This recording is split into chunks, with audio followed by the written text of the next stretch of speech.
Even in death, there is no command but mine. Hello and welcome. Gosh, doing that voice takes a lot out of you, believe me. That was my probably very terrible impression of Frank Welker. Either way, today we are looking at a custom I've just finished. It is Dark of the Moon Megatron. I remember one time I customized this guy before, and he was dark green, silver, and he looked like he had poop or chocolate smeared all over him. Not anymore. This has a lot more detail, as you can probably see. That is a very bad flammable sign painted on. Bad brushes. Sorry about that. Intrusions. Still, yeah, I'm very bad at painting flammable signs. I use toothpicks and whatnot. But, still,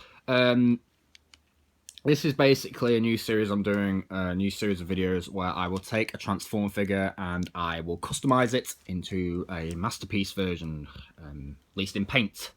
I try to refrain from modding as much as possible. Some, like Age Extinction Grimlock, can not be avoided from modding. Like, that T-Rex was laughably bad. Fortunately, I have fixed it. As you can see, he has the perfect digigrade legs. He's due for his weathering because he's a bit too pristine at the moment. He does need a repaint. I'm keeping the chrome on him, but I'm just going to make the chrome look really weathered. But still, this is Dark of the Moon Megatron, as you can see. And I just want to get a real close up. I want to show you guys just how much work I put into this guy. There's a lot what went on. Pretty much 90% of this was... and pretty much 100% of it got repainted. Yeah, 100%. Even the tyres, because, well, they've got flecks of this sand colour that I made. The tan colour was made from... if I just get my paints, because the painting is all the important process.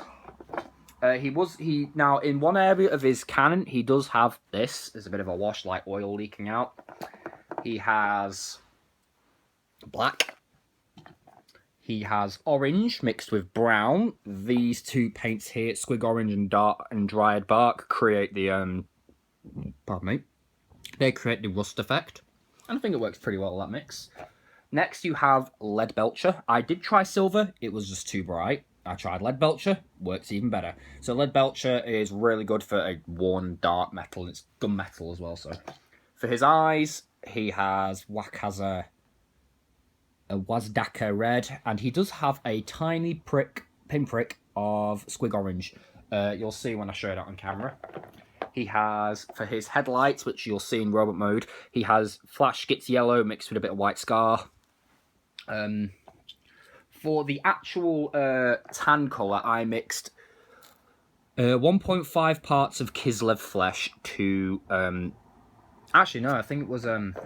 yeah, it was Kislev flesh, sorry, I got mistaken. To 1 part Elysian green. The exact same formula was used with 1.5 parts of orange to 1 part brown. So that's how I got the mix of the tan colour with these two, and I got the rust colour with these two. His cloak here is painted purely in this colour, I believe. I'm not sure if it's that, or if it's this one. I think it's this one. I can't tell. It's probably this one. I'm really not sure. It's not a mix, that's for sure. And that's it, really. Oh, and some certain road mode details on his head do have a bit of brass. I need to get a new one because unfortunately mine's gone all runny. Very nice paint though. Really good. It's one of the stinky ones as well because it's a high pigment one. Same with the silver. Like if I just that's really shiny. So if it's got a white top like this, or a completely white top, not this. If it's like this, where it's all white plastic, it's a high pigment paint, and they are double the price of the standard paints. The standard paints usually like £2 odd. The high pigment ones are £4, just because of the high pigment and a lot of chemical that goes into them, and they stink. Even though Lead Belcher is not a high pigment one, it still stinks really badly. It's not that bad unless you stick your nose in it and smell it. But I don't know why you'd want to do that. Then again, I do it because I like the smell of paints, and I'm weird. Then again, there was one thing about one person on the internet who literally liked to drink paints. Yeah, because that's sensible, isn't it? Anyway, off of the paint, how we got the rust was a lot of dry brushing. Now, when there was too much of it, which was a lot most of the time, I then got a big load of tissue and just dabbed on it to remove the excess. And it's kind of given it a very helter-skelter look, as my friend Nick Hostetter would say, helter-skelter. It gives it a very haphazard look. Now, if we remove this, I have now put flammable on there. Now, why did I do that? Well, I was watching videos to kind of get a good look at this guy. And someone made a model of the actual truck. And it was ridiculously spiky, which is not something I'm attempting with this, because then it would not be safe, and the spikes would be brittle, most likely snap off, and it would just cause problems.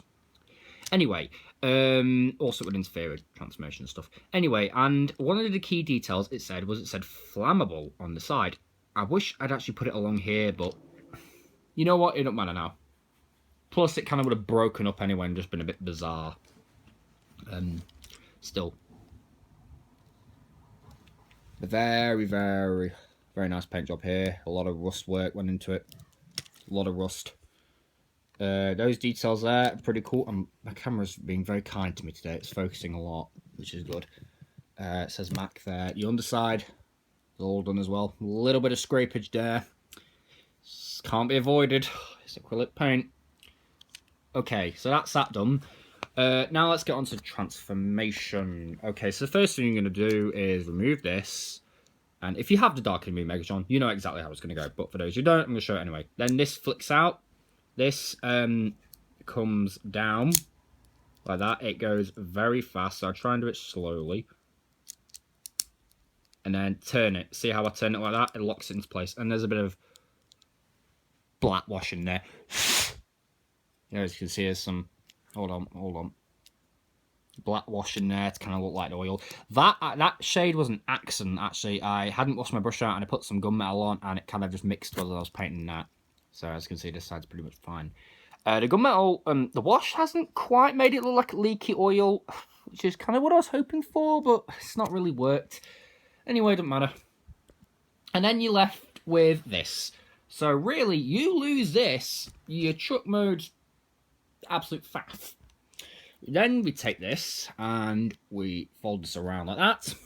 The next thing we're going to do is come to the back. Split this. Everything is a lot tighter now with the paint. Yes, paint it inside gunmetal. For some reason, that serial code there has actually stayed.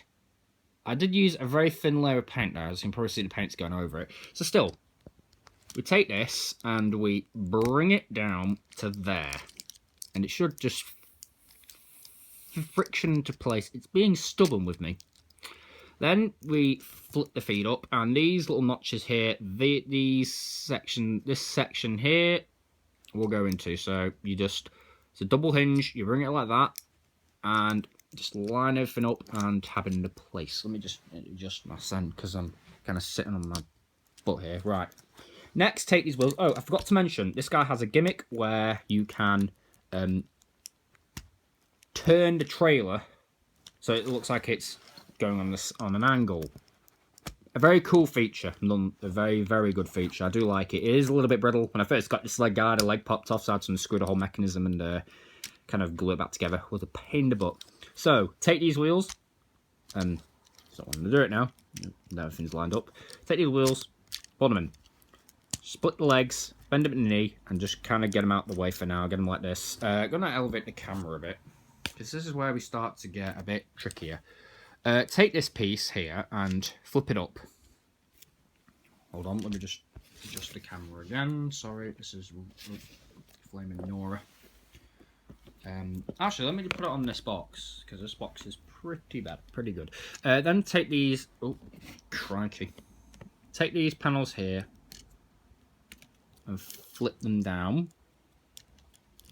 What if we get my fingers in there? There we go. Next, pull the legs out and down, because they're on a double hinge again. Pull them out and down. Come around here, take these, detach them, flip out the hands, and then bend these like that. These will form the arms, so it looks kind of bizarre now. Take this, rotate it 180, and if you wanted to, don't know why you could have a weird gear lock thing, though the legs do not really have that much clearance to go beyond that far, so that's kind of sucky, but oh well. It's a transformer, you know, it's got to be more detailed first. Flip the cod piece like that. So it was like this, Then you rotate it all the way around. Actually, I'm going to elevate my camera again because this is getting to be this is a tall dude. Next, what you want to do is kind of get here, take this and detach it from there, and then flip it up, split it, and then with your thumbs attached here, firmly. Actually, no, pull. There we go. Pull it there. Turn these down like that. Just get them out of the way. Then with these out of the way, turn these 90. Then bend. Then just turn them down. Then take these, and this tab will go into that little gap right there. Repeat the same for the other side. It's a bit tighter because of the paint. I'm going to have to practice this guy. Oh, so there is a weapon peg there, which is pretty neat, because when you peg the weapon in, if you take it out afterwards, it springs back. So take this, flip this up, this will be the head, and then take this and accordion it in. Flip these out. There's the bog standard robot mode. And I must say, the paint really complements this guy. I think this looks dead on like it does in the movie. Obviously, the shoulders are not as bulky. This guy's much skinnier than he was in the movie. But you know what? You can't have your cake and eat it. You can't have a transforming toy that looks 100% like the movie. Unless it's the G1 Masterpiece, guys. Because they're kind of different. Now, you're probably wondering, squig orange in the eyeballs. Well, hold on. If you look right there, there is a tiny pinprick of orange in the eye. And it looks like the eye is following me, actually, which is kind of bizarre. I think it really pops the eyes and makes the figure look alive. As you can see, I did use the brass paint on there, and then I did put a bit of brown on everything, just kind of weather it. The lemony colour I used, which was orange and white, which is yellow and white. Well, again, all the weathering, the same paint continued. You can put the accessories on in this mode. You have to fold one of these in first. Take this and just kind of, this tab goes into that slot there. I have shaved it down when I first got it because it was real. It's still a tight fit, but it was so tight I couldn't get it in. The tab was just warping. Flip the neck up, kind of get the head like that, and then flip this back up, and then you kind of have him with his famous cowl, which is bigger than it was in the movie and does a better job on this figure than the one did in the movie. And he's got a peg on his arm, peg the fusion cannon, and good to go. So here's Megatron. He does have MechTech ports, MechTech on his cannon, the two wheels on the side, the feet, his back, and his other arm. What I would have liked is if this guy had came with his shotgun that he did have in the movie. We all know he came with a fusion shotgun. Fortunately, Age of Extinction mode Optimus Prime comes with that, but if you don't want to pick up that figure, or if you're not interested in it, and you've got this guy, it's remedy useless. Yeah. I mean, I've not picked it up, and I want to get the Voyager Last Night Prime and the Last Night Megatron, because they look kind of cool. And I kind of considered Last Night Megatron to be a Megatron Mark II or a Galvatron, whether this guy's the original Megatron. That's just what I think. So remove this because it does hinder articulation, and we're gonna actually we'll keep it on. It does look pretty cool and does have that on it as well, which I do like. Brings a bit of colour into it.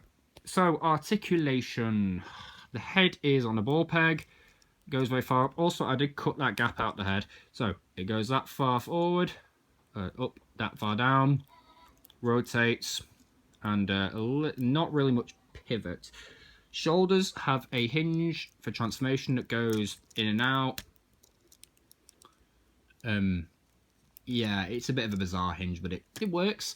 You get a cut joint here that rotates, another cut joint, the bicep, a hinge here for transformation, but a single 90-degree bend here. However, if you combine it with that other hinge, camera's falling down, flaming Nora. Hold on, just give me one sec to put something in the way. You get a double hinged elbow, which is pretty cool. A wrist hinge. And what's funny is it's got this slot here. That's part of the moulding, but they keyed that with the Age of Extinction version of the Age of Extinction Optimus Prime's gun, which is his fusion shotgun. So still, you get a hinge here due to transformation, but it works as part of articulation. Waist, well, sort of mid-torso joint, actually. A mid-torso cut joint. Legs are on a cut joint and a hinge. Well, 2 hinges. You can either hinge here or you can hinge here. Either way, I'd say use this hinge. You get a bit more movement. You get a cut joint at the upper thigh, at the mid thigh, just above the knee. You get a over 90-degree bend at the knee, which is really good. And you could sort of say you get foot. Let's not class that as foot movement. Let's just say it moves there and there. It wiggles a bit. Overall, this guy's pretty good. I'm very happy with how he turned out. I think he's my best custom to date, custom paint-wise. I mean, look at that. Now you can clearly see that his eye is following you. And that is a very creepy look, but bizarre. It really makes this guy pop. This guy just pops. He really does. And I think it looks so much better than what I initially painted him as. Grimlock is going to get a massive, massive overhaul in paint as well. There's a special paint at Games Workshop which gives it an oxidized look. You know, like weird green stuff, you get that weird greenish turquoise gunk you get on metal. Yeah, there's a paint that actually does that. And Grimlock in Age of Extinction and Last Night has got patches of it all over him. So I can't wait to smother him in that stuff. Oh, it's going to be good. But still, hope you enjoyed. And I will see you guys in the next video. Until next time!